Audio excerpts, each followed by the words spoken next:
Hello everyone, you have Royce here and welcome to our channel Sansevieria 101. So for this episode, this is a special episode by the way, and we're going to discuss how to, this is actually an advanced propagation of the Sansevieria trifasciata. This kind of trifasciata, they are short leaf or commonly they're called dwarf.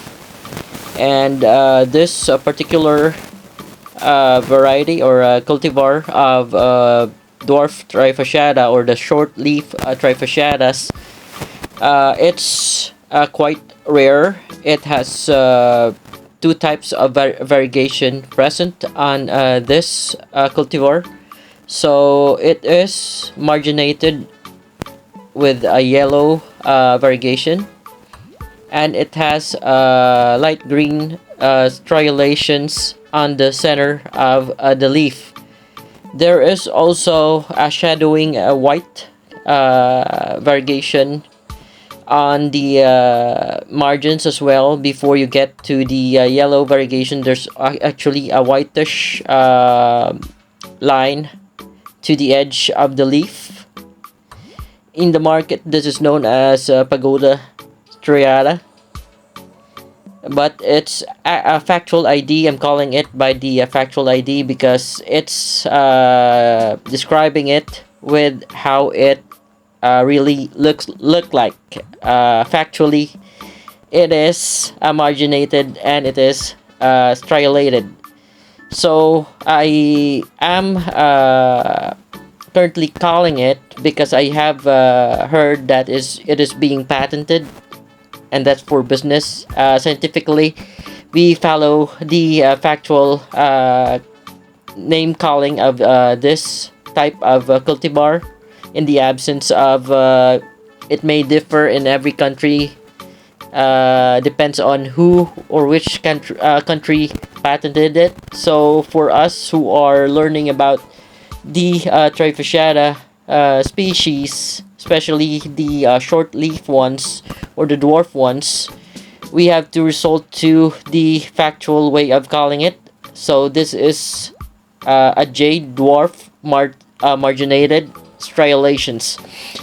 So I can actually call it a jade dwarf marginated and striated, but it's a double past tense, so I'm resorting to calling it jade dwarf marginated striations, which is actually the factual characteristics of the said trifasciata cultivar, and this is quite rare. So what I'm doing right now is I'm removing the stones from the pot, because later on I'm going to show you why I'm going to remove it and why I am going to do surgical way of propagating this specimen. As you can see, there are two pups below it, and there's no way for them to grow correctly. If I'm going to allow them to grow with the mother attached or intact, they will grow in a deformed state. So aside from that, later on I'll be showing you there's a kinda I cannot explain the occurrence, but on where the pups are going or sprouting out on the leaves that are on top of it, they are becoming unhealthy. So it might be a way for the mom to give way to them, but that is not proven scientifically. Although with my experience, that is common, and it is always happening when there is a pup below the mom that's going to sprout, and the mom is in the way of the pup's growth. So what we're going to do right now is we're going to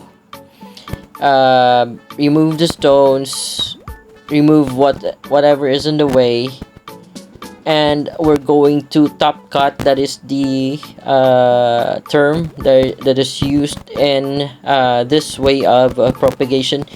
So fellas, when we do top cut, there is actually a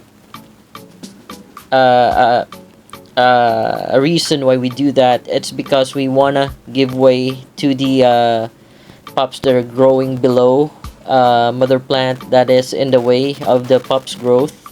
And then at the same time we can replant the top cut part, or the one that we have removed from the root system. So right now that's what I'm doing. I'm using a surgical knife, and we have to make sure that it's sharp, or else it will sear up, or it will do some damage if your cut is not clean. And it's difficult for us to seal the wounded area if your surgical knife, or the knife that you're using, is not sharp. So as you can see right now, I'm showing you the top cut part, and I'm quite confident in doing this because I have noticed that there are already roots growing from the stem-like portion of this trifasciata. By the way, within the trifasciata species, the dwarf types, or the short leaf types, they are the only ones that I have observed to have that are capable of growing in a stacking form. That means they can grow very very tall if they can be healthy, or they will not pop profusely, so they can just go larger and keep on growing topmost part leaves, or keep on growing new leaves until they become a towering Sansevieria. And that's one of the reasons why I'm refraining from calling them dwarf, because they can grow massively if grown correctly. In fact, I have seen from a colleague of mine from Indonesia that the this type of a trifasciata species, there are stem type. You would not see a stem portion, I think, on the blade leaf, or the full size, or the compact size. They do develop a stem, but they're very short. These short leaf ones, though, that can grow to a stacking form or towering form, they can grow that stem that is hidden by bunch of leaves. So when you see them, it looks like they don't have a stem, but if you peel off all the leaves, you will be able to see the stem-like portion grow to a towering height. All right. So going back, what you can see right now is I'm spraying hydrogen peroxide on the wounded area of the top cut portion. That is my way of disinfecting the part that has been cut, to remove all the existing bacteria or anything on there that is alien to the plant. The hydrogen peroxide will clean it. Mites, aphids, all the small insects, they melt down when they come into contact with hydrogen peroxide. Also, hydrogen peroxide has some disinfecting characteristics. They remove, like I said, the bacteria, the viruses, the fungus, and then they also allow the wounded part to heal up faster, or to dry faster, compared to without applying the hydrogen peroxide on the wounded part. So right now, what you can see me doing is actually I'm using a nail polish to seal off the cut part after disinfecting it with hydrogen peroxide.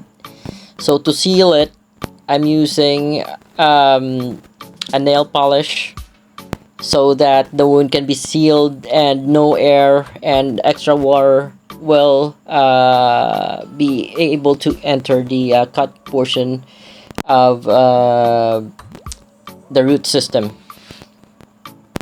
Alright, so that is where I applied the nail polish. As you can see, it's white in color, and those are the two pups that is being blocked by the mother plant, and I'm trying to avoid them growing into a deformed state.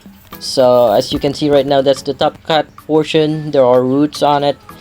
There are several wounded parts, and I have also sprayed the hydrogen peroxide on that part to make sure that all the external properties or external objects that are not part of the plant be dissolved, and the wound be healed faster. I'm also applying on that part the same nail polish to seal off the wounded part. I'm using the twisters right now to remove the excess leaves that have wilted out, or you can say rotted.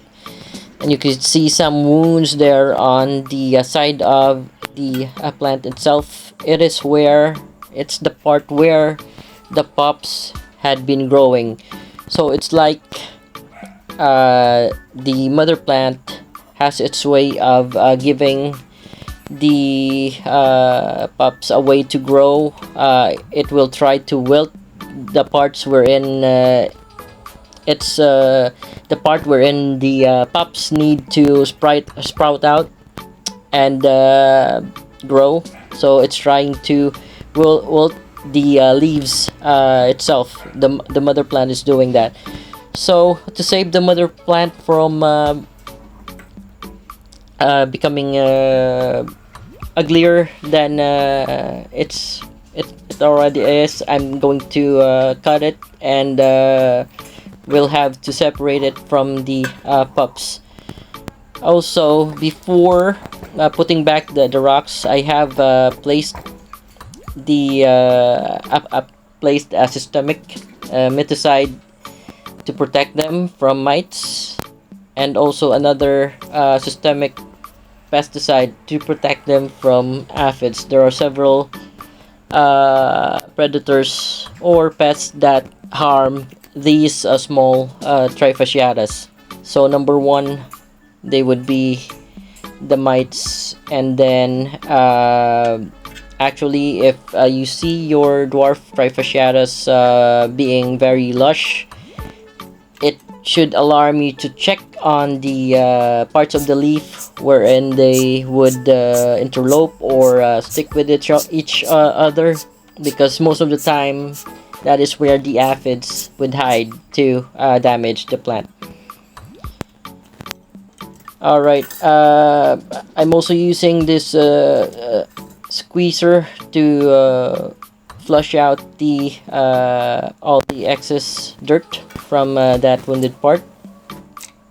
It's actually a very useful tool for you, so that you won't touch the wounded part. Instead, you squeeze out air to remove the extra dirt that are very close to the wounded area of your cut portion.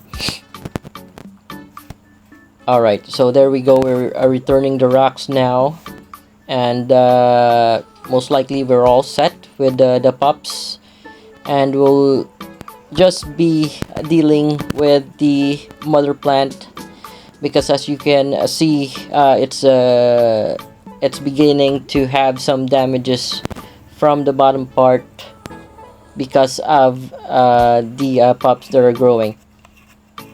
Alright, so I think I have already applied the nail polish.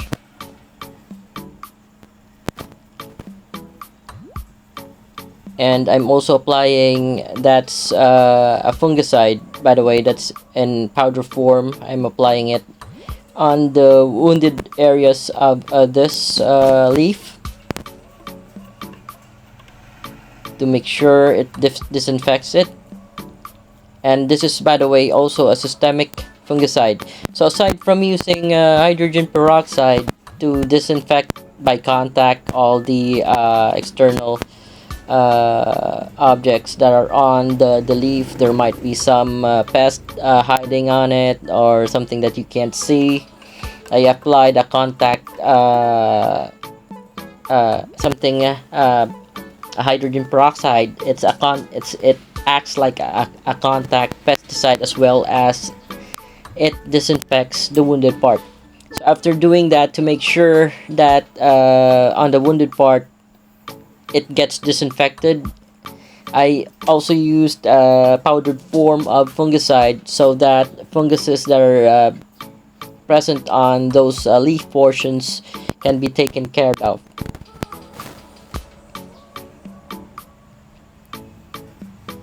Alright, so we're almost set, and we'll be waiting for the top most portion to dry for a bit.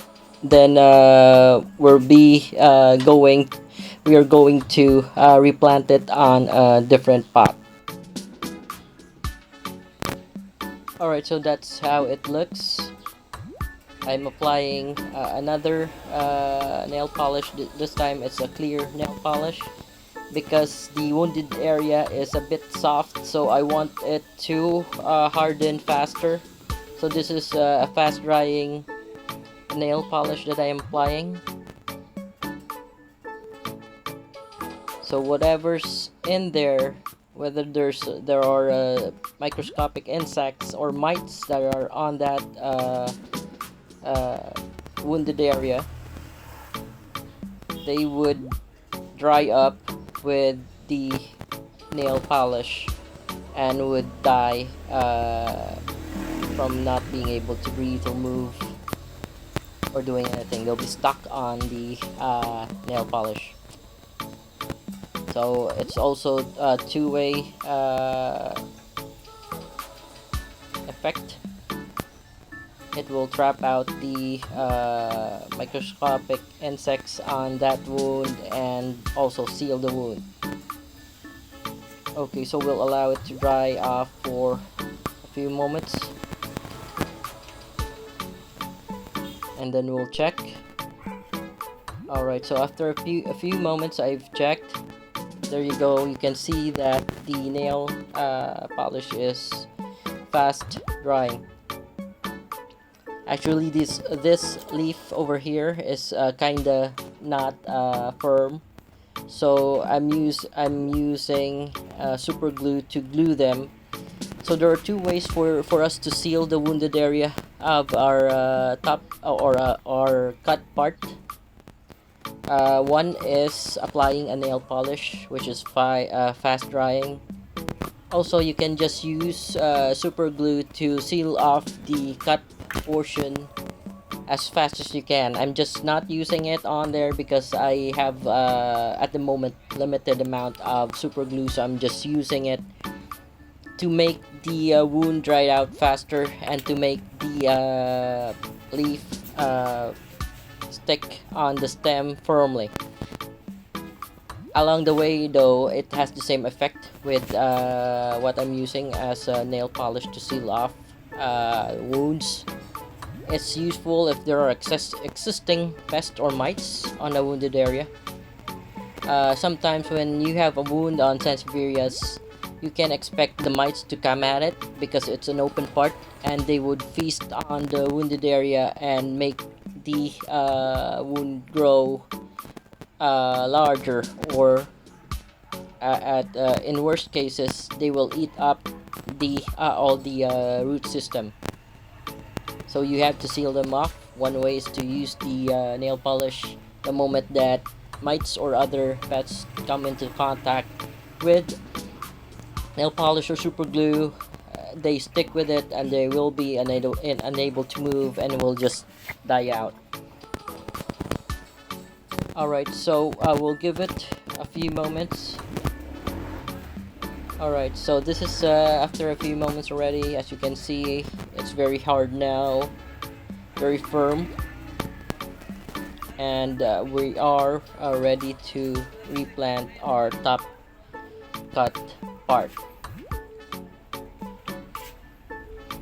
Alright, so there you go. So all we need to do is to prepare another pot, put in your soil mix, fill it up, and just put in the top cut part above it. No need to bury it deep.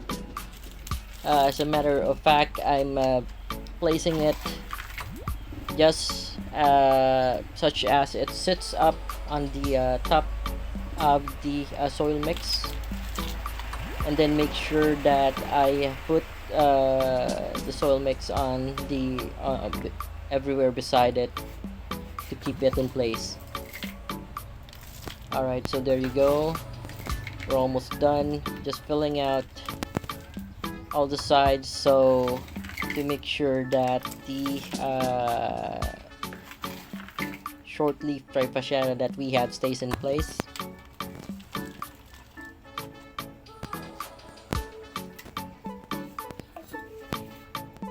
There you go. So after which I'm going to put in rocks all over the sides of the plant as well. That is to make sure that the potting mix stays in the pot, because from where I am it rains all the time, and if you don't have rocks on top of your soil mix, most probably your soil mix will flood out of your pot. So that is the importance of putting in rocks on top of the soil mix to keep it in place when you're watering it, or if there are heavy rains. It helps out in making your potting mix stay inside of your pot. Alright, so there you go. I'm also adding the miticide. It's a systemic miticide, by the way, as well as I'm going to add later on systemic pesticide on the top portion of the plant. When I say systemic, by the way, systemic means that the pesticide or the miticide is being absorbed by the plant onto its system, making the plant poisonous to mites and poisonous to other pests that will try to suck out the juices from it or try to infest it. So there are two types of miticide and pesticide. So you have your contact, that's the one that you use if you see them and you want to get rid of them right away with contact spray or powder. So if you want to protect it long term, give or take a month of protection, then you have to use a systemic miticide or systemic pesticide. Alright, so I think we're almost done. You have here our two pups, and I hope I can give you an update on their growth. This is the last two pups, and that was the mother plant that I have. Every time people would buy this type of trifasciata short leaf from me, and I don't have a spare anymore, so I'm keeping these ones for myself. I'm refraining from selling it. These are my only specimens right now. Before I had like 4 to 5 of them, and then people would ask me if they're for sale, then I have to sell them, then I don't have anything left for myself. So this one I'm not going to sell, plus the mother plant I'm going to allow them to grow and propagate them. Alright, so here is the mother plant. It's ready to be placed on its usual position or usual spot. Alright, there you go. So I think this is it for this video, and fellas, if you like what you see, please don't forget to like and subscribe on our channel.